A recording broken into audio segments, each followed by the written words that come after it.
Ada satu orang di antara kita, mungkin tahajudnya 10 rakaat setiap malam, duhanya 12 rakaat setiap pagi, baca Qur'annya one day one juz, satu hari satu juz, malamnya one night one juz, satu malam satu juz. Satu keluarga di antara kita ini puasanya luar biasa Senin Kamis.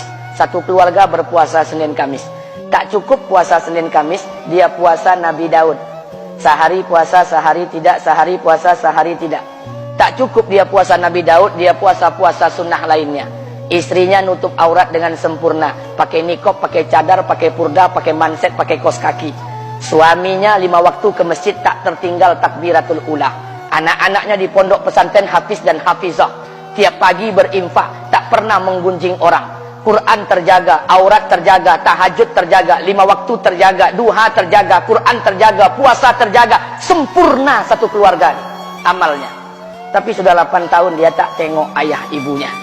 Sudah bertahun-tahun dia tak nyapa kedua orang tuanya. Sudah bertahun-tahun dia tak berhubungan baik dengan ayah ibunya. Sudah berminggu-minggu dia berkelahi dengan ayah ibunya. Sudah berhari-hari dia bermusuhan dengan kedua orang tuanya.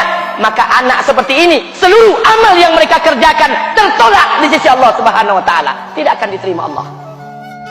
Sebaliknya, kalau ada di antara kita hari ini yang pandai melayani ayah ibunya, tidak ada uang ayah ibu dia kasih uang, tak ada rumah ayah ibu dia buatkan rumah, sakit ayah ibu dia bawa ke rumah sakit, dirawat ayah ibunya dia jaga, kotoran ayah ibunya dia bersihkan pakai tangannya sendiri. Ada di antara kita hari ini yang membersihkan kotoran ayah ibunya lebih dia nikmati daripada makanan yang ia sukai. Begitu luar biasanya dia melayani ayah ibunya. Tapi dia tinggalkan sholat, dia injak-injak perintah Allah, dia tinggalkan perintah Allah dengan mutlak. Maka kebaikan satu orang anak ini kepada ayah ibunya seluruhnya tidak diterima Allah Subhanahu wa taala. Atau jangan-jangan inilah yang menjadi penyebab amal kita tak diterima Allah. Atau jangan-jangan inilah yang menjadi penyebab amal kita tertolak di sisi Allah. Kita sholat juga, kita sujud juga, kita puasa juga, kita ngaji juga, kita dengarkan ceramah juga. Maka oleh karena itu, Pak, Bu, ayah kita tuh tinggal di kampung, ayah ibu tinggal di kampung sana. Terkadang ayah ibu kita tak sekolah, SD, SMP, SMA tak tamat. Dia sekolahkan kita SD, SMP, SMA, S1, S2, S3 dengan harapan hidup kita lebih baik daripada keadaan dia sekarang. Tapi apa yang membuat kita jarang untuk menjenguk mereka? Saya ingin sampaikan buat kita bersama. Ayah ibu kita tak tahu kita ni eselon 1, eselon 2, Pak. Ayah ibu kita tak tahu pangkat PNS kita 3A, 3B, 3C, 3D, 4A, 4B, 4C, 4D. Ayah ibu kita tak tahu kita ni public figure. Ayah ibu kita tak tahu dan tak mau tahu. Yang dia tahu kita ni anaknya. Ayah ibu kita tak tahu kita punya sawit berapa. Ayah ibu kita tak butuh mobil kita. Dia tak butuh rumah kita. Tapi yang dia butuhkan kita. Apa yang membuat kita jarang untuk menjenguk mereka? Tahun 2016 di Masjid Damai Langgeng, saya diundang ceramah di sana. Habis pulang ceramah, saya baca WA SMS. Ada seorang ustadz Pekanbaru kirimkan WA dengan saya. Saya baca 2 kali, air mata saya menetes. Kenapa? Karena WA itu berisi cerita satu orang ibu sedang menelpon anaknya. Ibunya nelpon anaknya.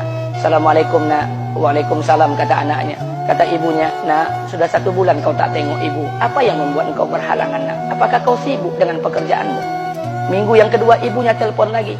Assalamualaikum nak. Kata anaknya, waalaikumsalam. Kata ibunya, nak, ibu dapat kabar apa engkau baru beli mobil baru. Apa betul nak? Kata anaknya, betul bu. Kata ibunya, alhamdulillah nak, ibu bangga. Kau pandai menyenangkan hati anak istrimu. Minggu yang ketiga ibunya telepon lagi. Assalamualaikum nak. Kata anaknya, waalaikumsalam. Kata ibunya, nak, ibu dapat kabar bahwa engkau baru beli rumah baru. Apa betul nak? Kata anaknya, betul bu. Kata ibunya, alhamdulillah nak, ibu senang kau bertanggung jawab dengan anak istrimu.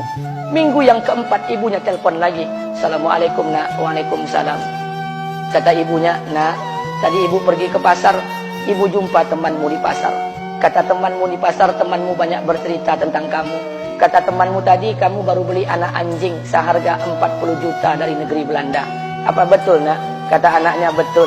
Kata ibunya, nak, dengarkan pesan ibu untuk terakhir kalinya. Apa pesan ibunya? Wahai anakku, engkau pelihara 1 ekor anjing.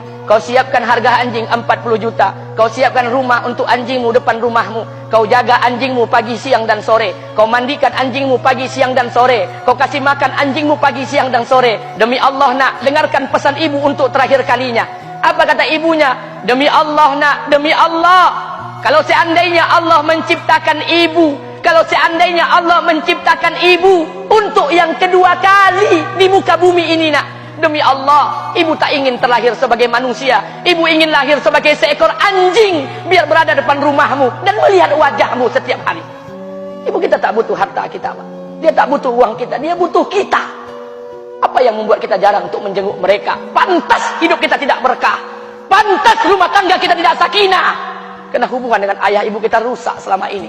Masih ada kesempatan, masih yang jauh telepon, yang dekat kunjungi mereka. Demi Allah, kita butuh keberkahan doa mereka. Yang sudah meninggal, ziarahi kuburnya dan doakan mereka.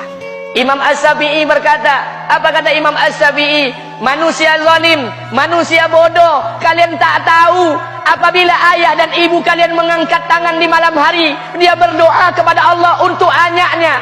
Doanya cuma sekali, malamnya cuma sekali, hanya sekali saja doanya. Apa kata Imam Syafi'i? Sekali doa ayah dan ibu kalian sudah cukup bagi Allah untuk menjadikan kalian anaknya berkah dunia akhirat.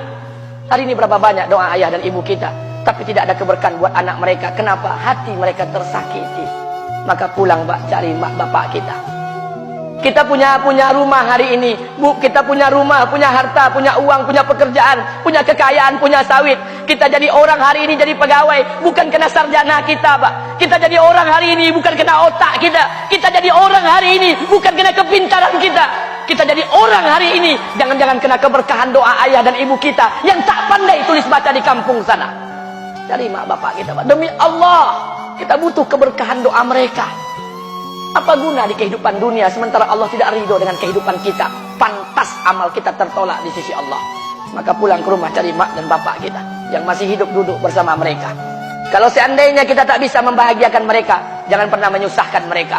Kalau seandainya kita tak bisa membuat mereka tertawa, jangan pernah membuat mereka menangis. Demi Allah, kita hanya punya satu ayah kandung, kita hanya punya satu ibu kandung. Tidak akan ada ayah kandung yang kedua, tidak akan ada ibu kandung yang kedua. Harta kita cuma satu, ayah kita cuma satu, ibu kita cuma satu. Tidak akan ada ayah kandung yang kedua, tidak akan ada ibu kandung yang kedua.